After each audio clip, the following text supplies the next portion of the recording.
Hey Quackback, I've kind of been thinking about doing this a long time ago. Back in the day, I was a big fan of MTV Cribs, and not going to show you the whole house because you'll be bored to death on this, but I've recorded some videos in here, and also I've sort of redid it a little bit. I live in a two-bedroom apartment because I live alone, and really, why buy a house when you live alone? That's a lot of the thing, and why a two-bedroom apartment? Well, this is what I wanted originally.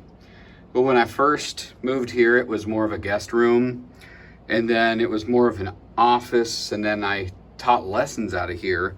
But then I got hired at the place that I teach lessons.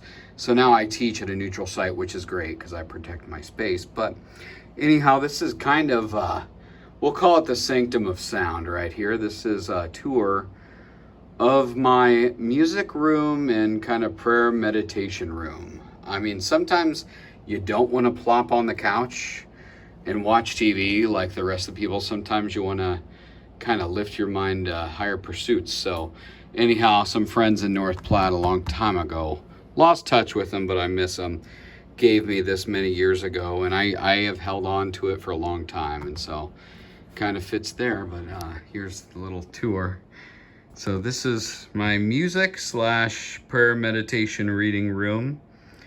And yeah, there's a lot of stuff right here. And I have separate gear videos for all my guitars, for all the gear heads, but we'll kind of go down the row, and any you don't know about later on, I'll make a thing. Now, first of all, there are rosaries on the wall because I'm a deacon, and also lots of people have given me rosaries. I don't need any more. But I had a bunch, and I've already given away a bunch, so I hung them up. It reminds me to pray in here too. Or if I'm making music, it reminds me, it reminds me what I make my music for too. So there's that, but I'm just gonna go down the gear first. We're gonna do that. There's Bumblebee right there. There's Chamois. This is, by the way, this is an Epiphone SL Melody Maker / Olympic type thing. Internet hates this guitar, calls it the worst guitar on the market. I like mine, but I did put locking tuners on it, and I did replace the pots and caps with Gibson stuff, with Gibson ones. So under the hood, it's a Gibson, but I didn't change the pickups because look at how tall that bridge pickup is. It's a uniquely tall thing, and I didn't want to put a riser under a regular, and they don't sound bad. Sometimes you want a low output vintage vibes guitar, and that's what it is. There's Chamois, my first guitar. It's modded.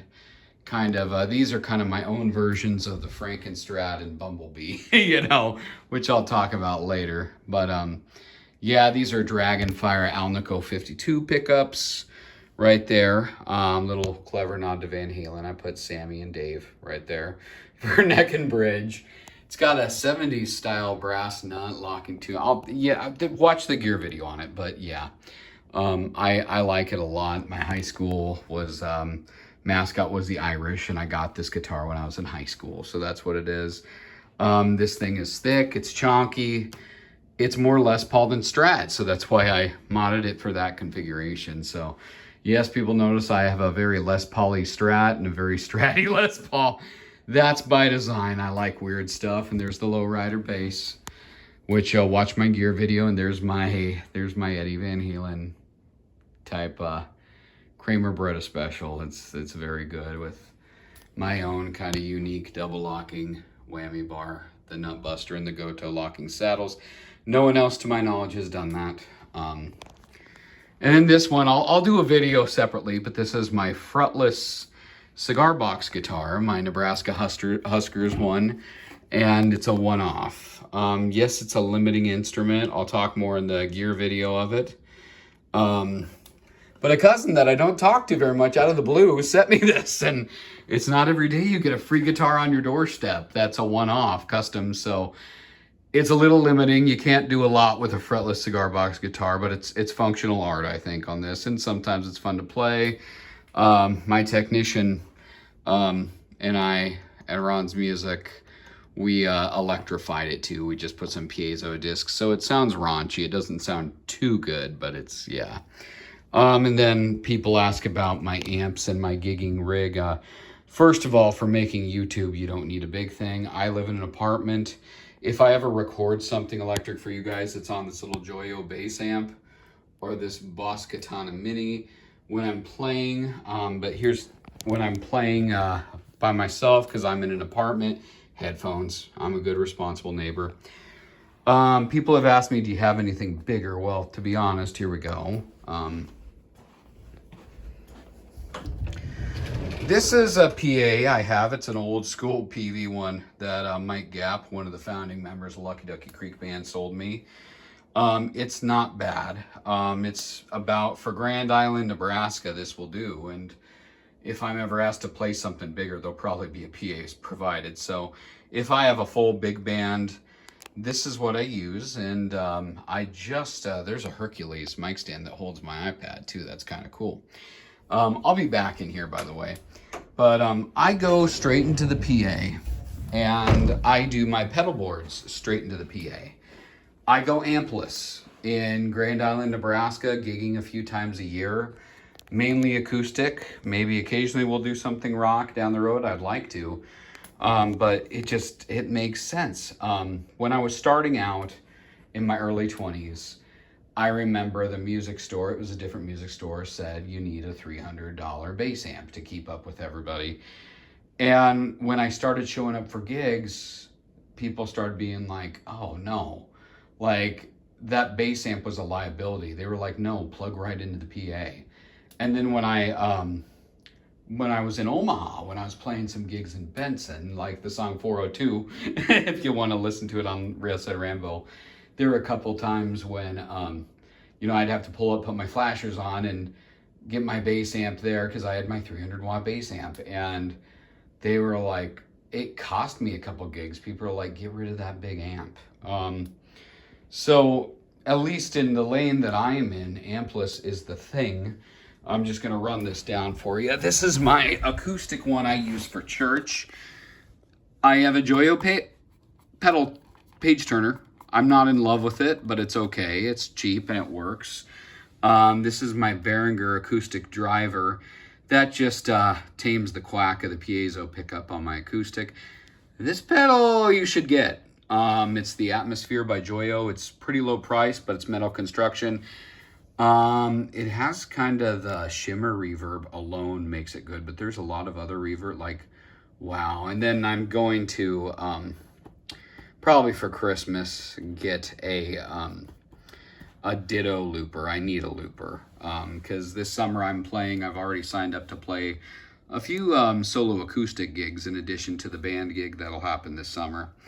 And it was never my intent to play solo acoustic, but it's hard to get adults together, and I've done content here solo and it's worked, so I'm gonna develop that and work it more, and a looper pedal would help me get that done. Here's my bass rig, bass driver, and my Stomp Lab, and I use about 4 tones on the Stomp Lab, but that's good. And I use this for church. I do use this for any fill-in bass gigs. It covers it pretty good. And why do I do the little drivers? Because when you go straight into PA, especially with this, it sounds kind of like an old, kind of those old Casio keyboards. This thing, yeah, it's not a tube amp, but it's pretty dang close. It gets you about 90% of the way. And for a small gig in Grand Island, Nebraska, this works. And more bands are doing this. Straight into the PA with a modeler, and with a driver. For electric, same thing. I got the Joyo right here. I got the tube amp modeler. And I keep it on the Fender. It's just that little bit of a boost. It can emulate a Marshall and all that, but no, if I want to do anything distortion, I use this Vox Stomp Lab again. I have just the cheap Donner Noise Gate, which actually Slash uses this. There's a lot of no-name mini pedals that are pretty good, and this is one of them. I sometimes have single coils, and sometimes, depending on the shielding of the room, it'll hiss. And so this, boom, effectively stops it. There is some noise gate built into this, but it just wasn't as reliable for if I ever have problems, boom, I just do that. So that's kind of what I do. That's my amplest setup. Some memorabilia here. So yeah, I said I'm a Ted Lasso fan. And believe it or not, they featured John Wooden's Pyramid of Success in Ted Lasso, but being a Nebraska Cornhuskers fan, Tom Osborne was kind of a John Wooden fanatic, and I've read Osborne's books, and he references Wooden. I kind of knew about this before Ted Lasso, and when I saw this on Ted Lasso, I went nuts. I was like, oh my goodness! So I was like, I got to put that in here. Then some memorabilia. When I got ordained, somebody made this little frog plushie, and he's filled with sand. He's heavy, so he's actually a perfect doorstop. So that's his public ministry right there. He's a very effective doorstop because that little springy thing wasn't long enough. And so he does a good job, but just a couple pictures right here. That's me, and yeah, that's Kevin Eubanks of the Tonight Show Band years ago. If you're old enough to remember Jay Leno, Kevin Eubanks, he's a jazz guitarist. I got to meet him and I got to talk to him, and he's an amazing guy. Just, oh man, it was one of the best days ever when I got to hang out with him. That was so cool. There's me in high school, and there's Shammy before all the mods. Look at that. See, so that's kind of cool to see. There's me at Carnegie Hall. In college, I got to play my saxophone at Carnegie Hall in New York City. There's that guy right there. And there's Lucky Ducky Creek Band. I got this made for me, and so just wanted to commemorate my first album of my own material and the original founding members, Lucky Ducky Creek Band, because it's hard to get adults to play, and I want to promote people playing in music. I wanted to recognize the original four because I know there's going to be lineup changes. It's just going to happen. This was given to me by Wolfgang Van Halen, which was cool, at a Mammoth show, which is really, really neat. And I got picks from different things. I've got Creed, I've got Tommy Shaw. At a Styx concert, he pulled me up on stage and had me do the robot. No, he really did. No, he didn't. I bought this. But no, he didn't do that. And we got Joe Satriani, which when I was a kid, I wrote him a letter. And just starting in guitar when I was in high school, and he sent me back a pick. So Joe's cool. It's from Mammoth. That's from Wolfie's bassist and guitarist. That's an Eddie pick. There's Garth Brooks. There's Rascal Martinez. The Talbot Brothers. I got to go to a songwriting workshop and got to play a few songs for them. They're good guys. And then the Little River Band right there. And then, oh yeah, here's the King Singers. I know y'all aren't academics, but as an academic, when you're a music major, in your textbooks, all the medieval music are sang by these guys. And when I moved to Grand Island, they said, oh, the King Singers are coming. And I went nuts because I'm a nerd. I went there and no one else knew who they were. No one else cared. And I was like sitting in the front row geeking out over it. And they're very British, of course, but they're great. They're kind of the British sound, and they do lots of Renaissance and medieval type music. They have some contemporary too, but I was wearing a frog tie, and I remember they all kept saying, lovely tie, sir, which if you speak, if you're from England, lovely really isn't a compliment. It's ooh, we don't like that tie, but we're going to be prim and proper and polite. So yeah, they didn't love my tie. That's Rascal Martinez. You should check out his music on YouTube. He's kind of a Nebraska artist who tours nationally, and he records, and he's really talented. And him and I collaborated. He did a performance for some of my students, which is cool. And then over here, one time I directed a choir at a juvenile hall in Omaha. So I just felt called to do that as ministry, and it was pretty neat. I had an inmates choir, so I did that. Speaking of choirs, Eric Whitaker, the virtual choir. I did the one during COVID because usually I'm too busy to do it. And yeah, he sent us all this, so that was kind of cool. So yeah, that's the memorabilia right here. And then we got the little Eddie Van Halen sign that I obtained legally. And then we got the wings and the rings right here. We got kind of this over here. This is, I just like this portrait. It's a jazz portrait, but whenever I show people, everyone's like, hey, Barack Obama's playing the drums. And yeah, it's not supposed to be Barack, but it does look like Obama's playing the drums. So it's kind of funny now. I look at it and laugh. Oh yeah, and I forgot about this thing. Let me turn that on. I like this little electric fireplace. I usually don't set it on heat. I set it just on ambience because it makes it cozy in here.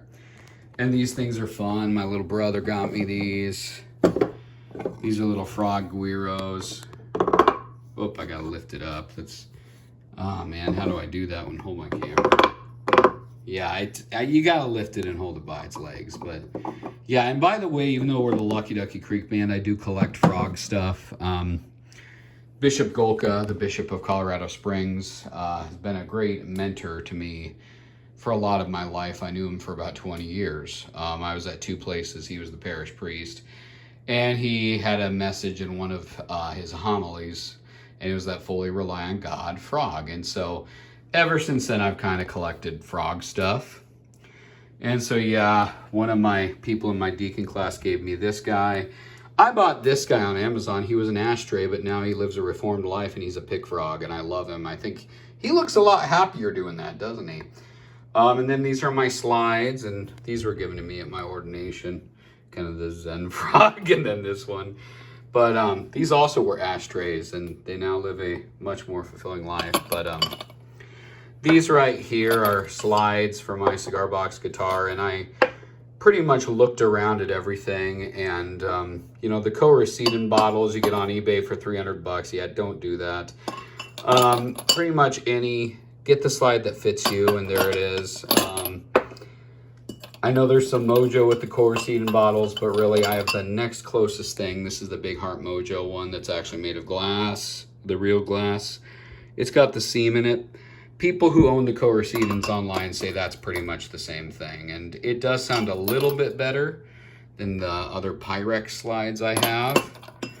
But yeah, for me, I just wanted to find out, and I've got a couple no-name ones that are pretty darn good too. But yeah, I'm starting to drop them. And I think I have the Derek Trucks one in there somewhere. And then here's the Ernie Ball Comfort slide. I like this. It's a brass slide, but doesn't look it. But then these are cool. I got these on eBay from Star Slinger Slides. For my cigar box guitar, I really like a thick one, and I like the weight.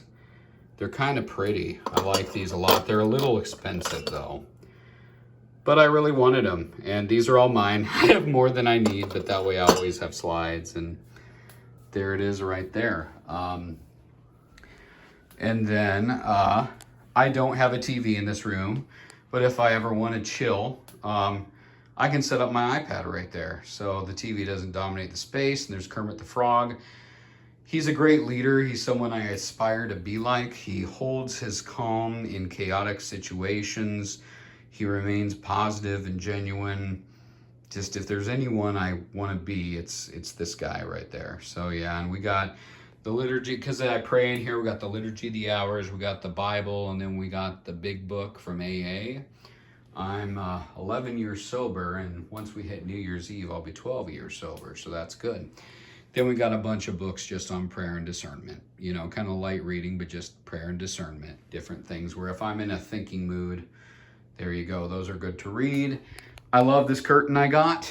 And then I had a personalized license plate when I first got out of college, and I got Sings because I sang in a lot of weddings and funerals, and I liked it, but the problem was if I ever made a mistake driving, I knew, oh no, people are gonna remember my license plate right away, you know?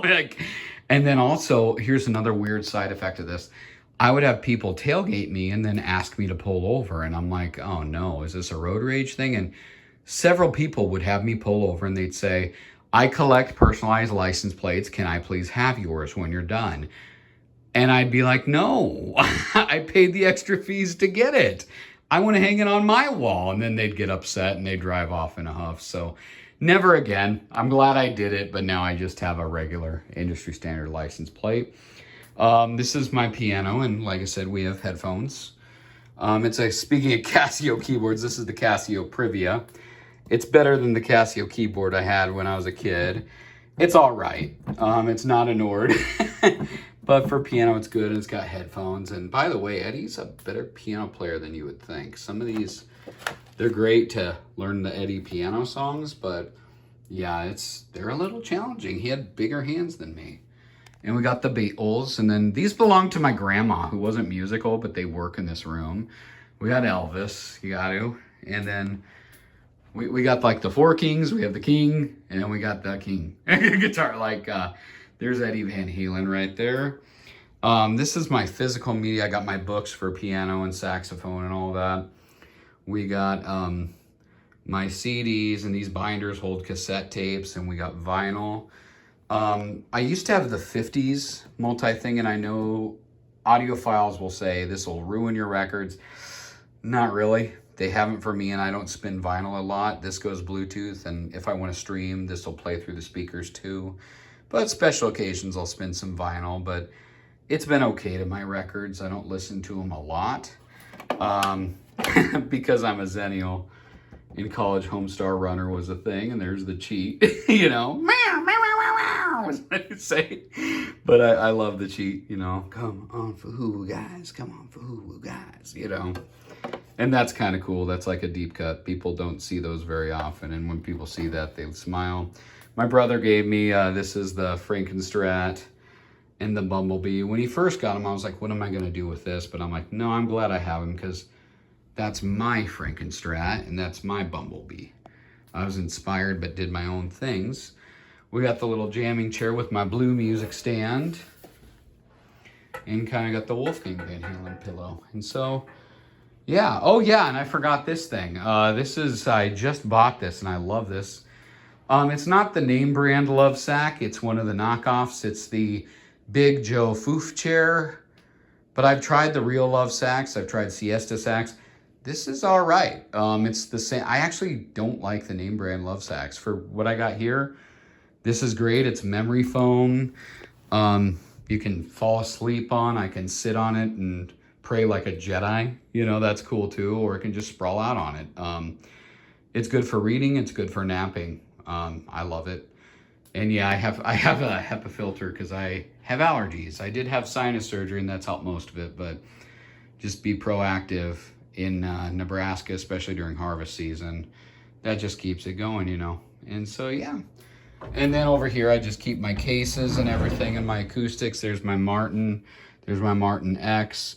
That's my Gretsch Jinriki that I'll do a video on later. It's an honorary Martin. There's my Enya Nova Go.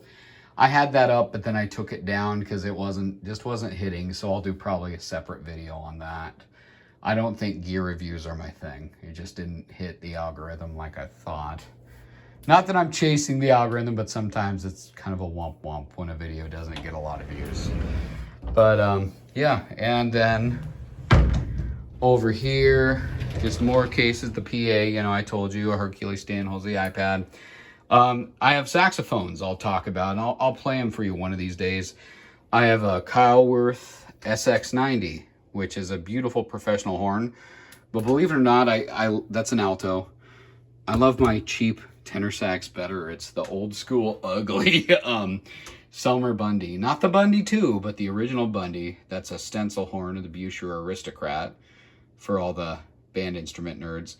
So yeah, I got a good jazz mouthpiece on it, and it's an ugly horn, but it plays well. It's set up well, and I don't have to worry if something goes wrong with it. It's easy to repair. And the alto is beautiful too, and it's a heavy horn, so not a lot goes wrong with it, but I prefer playing tenor. But I played alto at Carnegie Hall, so I don't know.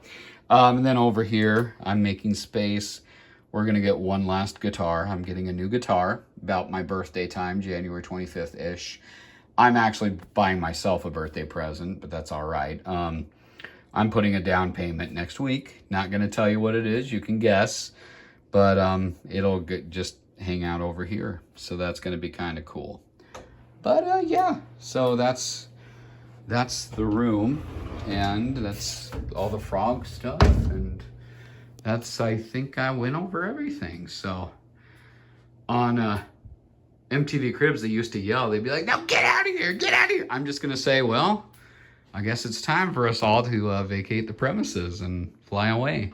Whack, whack, whack, whack. Have a good one. Stay lucky and stay ducky, my friends.